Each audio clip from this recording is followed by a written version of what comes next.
Boa tarde, pessoal. Estamos começando aí mais um podcast da Metzger, hoje com um convidado especial, Rafael. Vamos bater um papo aí, falar sobre negócios, mercado imobiliário. O Rafael tem bastante experiência nesse ramo. Representante de uma consultora parceira nossa, que é a Tatacom, então temos muito a aprender aí, dialogar hoje, né, Rafa? Olá, Micael, obrigado pelo convite. É sempre um prazer aí estar compartilhando um pouco das nossas experiências, um pouco da nossa empresa também. E estamos aí para poder agregar. Com certeza. Seja em conhecimento, seja em oportunidades também. Com certeza. Quanto tempo já, Rafa, nesse mercado imobiliário? Micael, eu tenho quase 20 anos dentro do mercado imobiliário, já atuando nos primeiros 10 anos como corretor de imóveis, moro em Camboriú também, em algumas imobiliárias. E eu estou há aproximadamente 10 anos junto com a Tatacom Construtora, trabalhando, né, hoje como gestor comercial, atuando aí em toda a região onde a gente está construindo, né, seja Camboriú, Itajaí, Brusque, Jaraguá do Sul, Xereder e Penha. Com certeza, Rafael, 20 anos é bastante tempo, né? Imagino que tu pegou um cenário completamente diferente do mercado imobiliário do que hoje, né? Com certeza, Micael. Há 20 anos atrás eu falo que não existia ainda Minha Casa Minha Vida, mas eram outros tempos, né? A forma de negociar, preços eram totalmente diferentes do que hoje a gente pratica. E dos anos para cá, essa mudança ela tem sido cada vez mais agressiva, cada vez mais constante. E o nosso papel aí está nos atualizando e tentando ir buscar, oferecer, né, os melhores para os nossos clientes. Levar sempre a melhor opção para o nosso cliente, né? Com certeza. Ó, Rafael, vamos dar um passo para trás então na tua história. Como é que foi esse início no mercado imobiliário 20 anos atrás? Como é que surgiu essa oportunidade e o interesse também, né, de trabalhar nessa área? Micael, o interesse surgiu, cara, com a oferta do Cresci. Eu era gestor de uma empresa em Balneário Camboriú e foi quando o Cresci bateu na nossa porta oferecendo o curso. E eu fiz, né? Era uma coisa meio sem compromisso, na época era viável. Eu já cursava, fazia uma faculdade e surgiu aí uma possível mudança de carreira. Quando eu saí dessa empresa, eu tinha uma outra empresa na área de tecnologia, onde eu fui atuar, e com o fechamento dessa minha empresa de tecnologia, voltei aí as atenções para a área de corretagem. No primeiro momento, trabalhando como corretor de imóveis, né, fui gestor de uma imobiliária, fui sócio de uma imobiliária também, e há 10 anos para cá, então, tive a oportunidade de estar trabalhando junto com a Tatacom Construtora, e de lá para cá temos aí, não medido esforço, né, para dar o nosso melhor. Interessante, né, Rafael? Começou de modo despretensioso, digamos assim, e se tornou uma carreira aí de duas décadas. Quase, né? 2 décadas de atuando na área, cara. Diferente, tá? Uma história diferente. Rafael, e o teu início, quais foram as principais dificuldades ali nesses primeiros 5, 10 anos, vamos colocar, nessa área da corretagem que tu encontrou? Eu acho, Micael, que toda a dificuldade no primeiro momento se inicia pela parte burocrática, né? Hoje, quando você vende imóvel e você consegue fechar o imóvel, para um corretor que muitas vezes não tem experiência, surge aquele desespero. Tá, e agora? Fechei, né? Assinei o contrato, como funciona? Mas aí também, com alguns colegas e parceiros, né, de imobiliários que na época eu já trabalhava, toda essa necessidade acaba sendo suprida. E em cada momento sempre vai surgindo, né? Vai surgindo dúvidas, né? O mercado acaba sendo muito dinâmico, né? E no segundo momento você acaba entendendo que você tem que se relacionar, né? Hoje o relacionamento com pessoas muitas vezes é o fruto das vendas, né? Ou a semente das vendas. E como falei, cada processo é um pouco diferente. Hoje, quando a gente fala em construtora, voltando a atenção para o produto, por exemplo, da Tatacom, nós temos a questão de financiamento bancário, onde lá 90% das nossas vendas são feitas através de financiamento bancário. Consequentemente, veio, então, a dificuldade nesse conhecimento. Hoje, lógico, já depois de 10 anos, né? Graças a Deus eu já tenho um grande conhecimento quanto a isso. Só que foi aí, talvez, uma grande aprendizagem da minha parte, né? E eu vejo ainda hoje, né, muitos corretores e colegas que trabalham na área com essas dúvidas semelhantes que eu tinha nesse último momento. Com certeza, né? Acho que não existe nenhum modo de aprendizagem mais eficaz do que o dia a dia. Com certeza não. A experiência, o nosso dia a dia, ela é o... Independente do modelo de negócio, né? Exatamente. É que nem eu falo para alguns corretores novos, né? O curso não ensina nada, não ensina você a ser corretor. Sim. O curso do Cresci, ele te dá uma diretriz, né? Ele te dá as regras do jogo. Mas você não aprende a vender aquilo, né? E nada como a experiência. Nada como as amizades, como o dia a dia, como os colegas, né, de algumas imobiliárias também, que nos muitas vezes alavancam o corretor do zero, né, ao sucesso nas vendas. Eu venho percebido, Rafael, você falou de relacionamento no setor, não só no setor de corretagem, mas falando de modo geral também, que a pandemia ela acelerou muito o meio digital. As pessoas foram para reuniões online, trabalhos de home office, etc. E hoje eu estou sentindo que as pessoas também querem sentir novamente o calor humano, né? Então, até vamos falar disso, vamos aproveitar e falar disso também. Isso impactou muito até o modo de construção, né? As construtoras estão investindo no espaço físico interno do empreendimento. Para as pessoas voltarem a se conversarem, voltarem a ter o lado humano do negócio. Eu falo que a venda, assim como o marketing, vai se renovando, né? E muitas vezes nessa renovação ele volta. Eu falo que, na minha opinião, nós estamos voltando para a época do panfleto, o que é bom, né? O marketing digital ele atinge uma grande quantia de pessoas. Só que as pessoas me parecem que elas buscam estar aqui, né? Diferente do que muitos falam, né? Na minha percepção, não sei se na sua também é assim, eu tenho a impressão que cada vez mais o cliente fala comigo o seguinte: tá, aonde que eu posso ir conversar pessoalmente? Né? O digital é legal. Você consegue atingir um grande público que talvez muitas vezes o folder não atinja, talvez a gente não consegue ter uma imobiliária também em cada canto. E talvez para o início de uma conversa seja muito interessante. Agora, diante de toda a tecnologia que a gente tem, que vai até o fechamento de venda digitalmente falando, me parece que não chega lá, né? Nesse meio do caminho, o cliente ele quer olhar para a gente e falar: tá, onde é que a gente pode sentar para tomar um café, para me olhar nos seus olhos e entender o produto que você está me oferecendo e eu sentir essa segurança, né? Isso tem que ser mais palpável, né?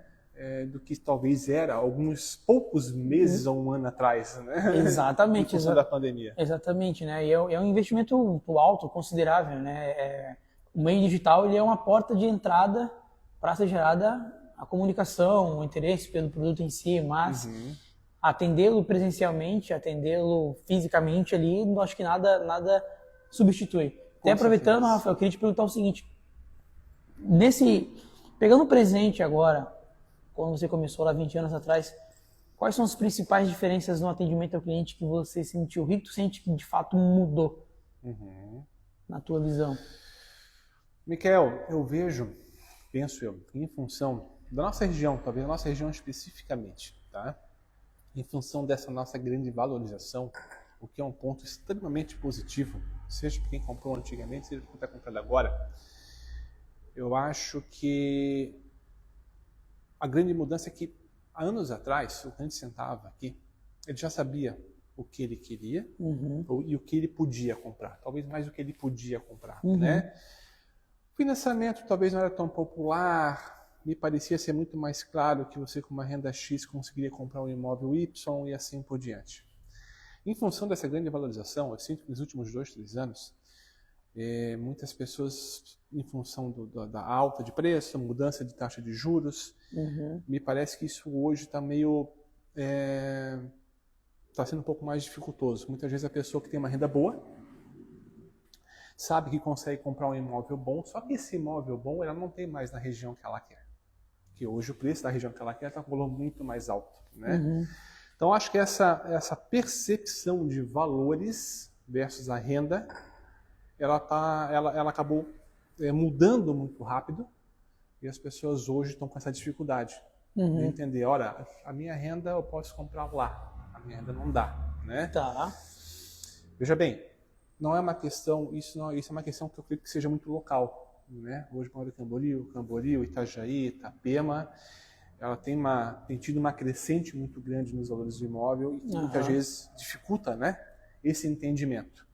Mas nada como o papel do corretor, muitas vezes, de sentar com o cliente e passar. A realidade do senhor é essa, ou da pessoa é essa, né? Você vai atingir o imóvel A, B, C, D, E, né?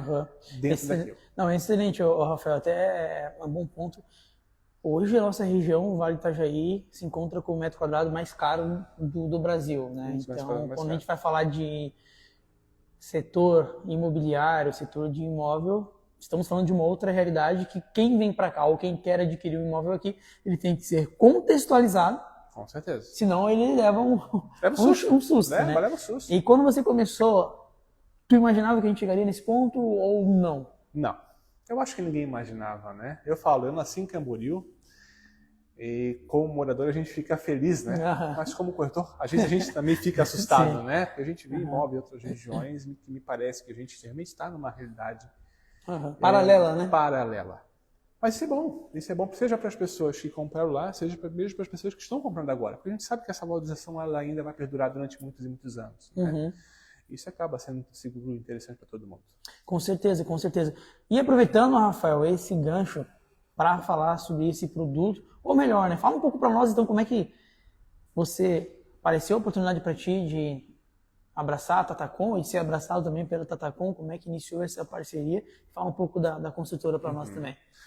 Vamos lá, a Tatacom, eu já conhecia o proprietário antes de entrar, na ocasião, conversando, enxergando uma proposta interessante. Hoje eu estou há quase 10 anos, como mencionei, de uma empresa que tem quase 17 anos de mercado. A Tatacom ela já construiu pouco mais de 1.200 apartamentos em várias regiões do Brasil, aliás, de Santa Catarina, né, como Camboriú, Itajaí, Brusque, Penha, Jaraguá do Sul, até Xereder. A Tatacom, até hoje, ela iniciou voltada para o primeiro imóvel, para o público do Minha Casa Minha Vida, para o pessoal de baixa renda. Atualmente ela se mantém com esse foco, né? Nós acreditamos que nós temos muita gente hoje que tem dificuldade em adquirir imóveis, então hoje quando a gente lança um projeto, a gente tenta lançar um projeto para um público que nós entendemos que não consegue ou tem dificuldades em adquirir imóveis na nossa região. Tudo que nós construímos hoje, Miquel, é pela Caixa Econômica Federal. Tá? A Caixa Econômica hoje eu falo que é a nossa sócia, né? Todos os nossos projetos eles são associativos junto à instituição financeira. Isso nos dá segurança, né? Segurança para a construtora, porque já vai ter um cliente com um cadastro aprovado ou pré-aprovado durante a obra. E a segurança principalmente para o cliente, né? Quais são os principais benefícios, Rafael, do cliente em adquirir um produto na qual a construtora, no caso Tatacom, é associativa da Caixa? São as mais diversas, Miquel. Sim. Inicia-se pela garantia de entrega do projeto. Ótimo. Em uma região, né, com essa crescente, onde surgem e fecham construtoras com bastante frequência, Sim. a pessoa hoje adquirir um imóvel e ter a garantia da Caixa Econômica Federal, nós julgamos isso muito importante. Com certeza. Mesmo que a construtora amanhã ou depois venha a ter algum problema, venha quebrar, não é o nosso caso, a construtora, o banco ele vai buscar uma outra construtora para que então assuma e entregue aquele projeto. Nós mesmos já entregamos projetos de construtoras que vieram a ter problemas. Segundo, é a própria garantia de crédito durante a obra, né? A gente sabe que a vida das pessoas ela muda muito rápido. Sim. Muitas vezes o período durante 2, 3 anos de obra, a pessoa ela fica com o nome sujo, ela se casa, ela se separa, perde emprego, precisou contrair um empréstimo, um financiamento, em função das mais variados motivos. E se a pessoa deixar durante esses 2, 3 anos para assinar lá no final, né, da obra, a realidade dela com essa mudança, existe uma grande probabilidade de não conseguir mais o financiamento. A taxa de juros pode ter aumentada, né? Entre diversas as situações, além de que pode chegar lá na frente, em função do reajuste do saldo devedor bancário, ele pode chegar lá na frente e ter uma dívida de mais 20, 30, 40, 50 mil, que ele não contava no começo e que vai chegar lá no final e vai ser toda a diferença na hora de receber as chaves. Você bem sabe disso. Outra garantia, Miquel, também é essa. O cliente assinando com o banco agora, cara, primeiro, ele já vai assinar um contrato com alienação fiduciária. Então, esse contrato da Caixa, ele vai lá para o registro de imóvel, né, para que seja feita a escritura do imóvel, mesmo em construção. O que isso garante? Garante primeiramente, que a construtora não venda o mesmo imóvel para uma segunda pessoa. Como a gente vê com bastante frequência por aí também, que a construtora vendeu o imóvel para 2, 3, 4, 5, 6 pessoas. No momento que esse documento público está lá no registro de imóvel, falando que o apartamento 202 do Muriá, por exemplo, já existe o Micael como dono, automaticamente não existe mais a possibilidade de vender, porque já está lá o proprietário. O cliente vai pagar uma entrada hoje parcelada para a construtora e o saldo a ser financiado com o banco. Parcela de financiamento essa, ele começa a pagar só após a conclusão da obra. Então ele tem uma garantia de crédito, tem a garantia do imóvel, tem a garantia de entrega pela Caixa Econômica Federal, mas a parcela de financiamento é só após a entrega das chaves. A entrega das chaves, tá? Após o habite do empreendimento. Tá? E por que isso é interessante? Porque sendo que o banco agora ele já vai saber quanto ele vai pagar lá na frente, ele já vai saber que o saldo devedor dele, depois que ele assina com o banco, ele fica estabilizado. Ou seja, não existe risco de susto lá na frente de não receber as chaves porque o banco cobrou 30, 40, 50 mil reais a mais. Ele já tem essa garantia agora. Então a gente se entende que hoje para nossos clientes que buscam, né, essa oportunidade do primeiro imóvel, toda essa segurança, todo esse respaldo de uma instituição financeira, de uma construtora que já entregou mais de 1.200 apartamentos, que não estamos aí para brincar, né, é de extrema importância. E outra, né, Miquel? Mais de 1.200 apartamentos, 17 anos de empresa. E ainda temos crédito no banco, é porque a nossa construtora... Tem história, né? Ela tem história, né? E credibilidade também, né? Com certeza. Rafael, vamos falar então desse produto em Camboriú que vocês estão aí em obra já, né? 50% ou mais, 50% da obra já em andamento, que é o Moriá. Onde fica localizado o Moriá? Moriá, Miquel, ele fica localizado no bairro Cedros, né? Atualmente a gente entende que é um bairro que ele vem numa crescente muito grande, né?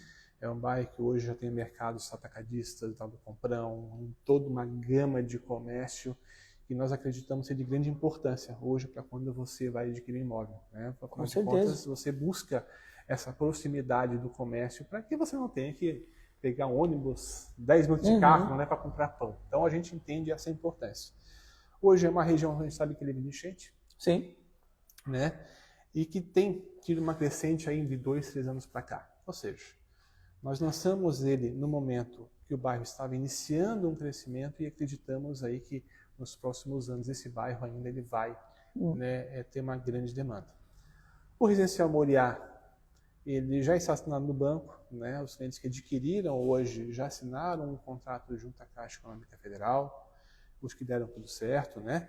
É um prédio de 5 andares, onde 3 já estão levantados, estamos iniciando agora a 4ª laje, para entregarmos ali no início de 2028, né? Então, hoje é um prédio que já conseguimos visitar os apartamentos vazios. É um prédio que já está criando corpo, né? Eu falo que quando o prédio começa a aparecer, ele começa a criar um corpo legal, que dá para a gente estar imaginando o que vai sair ali. Os clientes que adquiriram estão assim muito contentes, seja pelo andamento da obra, seja pelo projeto em si, né? E nós, consequentemente, também estamos contentes aí pela aceitação do produto no nosso mercado. Com certeza. Rafael, e para quem deseja adquirir esse imóvel na planta hoje, nós temos aí uma flexibilização de parcelas até a entrega das chaves com diferentes opções de plantas, né? Como que está as disponibilidades de plantas e como é que funciona o fluxo de pagamento hoje para o pessoal entender? Miquel, hoje o Moriá foi construído pensando realmente num produto que possa atingir um público que tem dificuldade de adquirir algo acima de 350 mil, né? Então hoje o Residencial Moriá, o que nós temos disponível hoje são plantas com um dormitório, em sua grande maioria, na faixa de 35 metros quadrados. E com um pouco diferente do que você mencionou, a nossa entrada, cara, ela vai além da entrega das chaves. Certo. Nós vamos entregar as chaves, como eu falei, início de 28. Porém, a entrada, a gente hoje consegue manter uma tabela de lançamento de produto. Por que lançamento? É uma tabela que eu consigo parcelar ainda em 48 meses, com um sinal a partir de 5, 6 mil reais, né? E uma obra que já tem toda a garantia da Caixa Econômica Federal, já está aí, como eu falei, já no seu 3º andar construído. Nesse cenário, Rafael, o valor de parcelas a partir de quanto? A partir de R$1.000. A partir de R$1.000. E unidades com mais de um dormitório, sei que já estão se esgotando, né? Que bom que a consultora conseguiu ter um bom sucesso de vendas, mas ainda tem disponível pouquíssimas. Temos disponíveis como que é o cenário financeiro aí para a negociação dessas unidades de dois dormitórios? 2 dormitórios? Isso. 2 dormitórios, porque a gente também consegue passar a entrada em até 48 meses, um sinal normalmente um pouco maior, né, de 11, 12 mil reais. E tudo isso depende unicamente da renda e capacidade de pagamento do cliente. A diferença entre uma unidade de 2 e uma unidade de 1 dormitório são os preços. E o preço do parcelamento vai depender da capacidade de pagamento que o banco vai passar do cliente. Não é a consultora, não é o corretor de imóveis, é o banco. É o próprio banco, né? A partir de qual renda mínima, Rafael, o cliente interessado já pode ter para conversar conosco, com vocês também, para iniciar uma negociação com interesse em uma unidade? Miquel, hoje, quando a gente fala em renda mínima, veja bem, nós temos uma renda mínima para conseguir um parcelamento de acordo com a tabela em 48 meses. Certo. Né? Que essa renda hoje para um dormitório é em torno de R$ 6.800 ou acima. Tá. Já a unidade com 2 dormitórios, como ela vai para a faixa 4 do Minha Casa Minha Vida, tem que ser uma renda de aproximadamente R$ 13 mil. Tá? Não é que uma renda menor a pessoa não possa comprar. Entendi. Porém, como o banco ele vai emprestar menos dinheiro, consequentemente a entrada ela vai ser um pouco mais alta, a pessoa também ela tem que estar preparada financeiramente para ter um valor maior de entrada a fim de suprir essa necessidade bancária. Maravilha, entendido. Previsão de entrega, Rafael? Início de 2028. Início de 2028, unidades aí pouquíssimas disponíveis, né? Poucas unidades. Então, um total de 70 apartamentos, nós temos ali mais uma dúzia de apartamentos para vender. Maravilha, coisa boa. Rafael, uma pergunta que eu sempre faço quando a gente está finalizando o nosso podcast é a seguinte: como que você vê Camboriú daqui a 5 anos? Ou no mínimo 3 vezes o que é hoje, em relação a crescimento, a valorização. Nós tivemos, nos últimos anos, uma valorização entre 18% e 20% ao ano. E eu acredito que tudo que está sendo feito em Camboriú, desde investimentos, lazer, abertura de ruas, acesso às cidades entre Camboriú e Balneário Camboriú, quando tudo isso se concluir, a gente pode esperar o mínimo do que está acontecendo, o mínimo do que aconteceu nos últimos 2 anos. Vai dobrar o valor do imóvel com toda certeza. E onde eu falo, o melhor momento é agora. Né? O melhor momento é agora, pelo que vai vir, né? Pelo que vai vir, exatamente, cara. Isso, veja bem, não é novidade.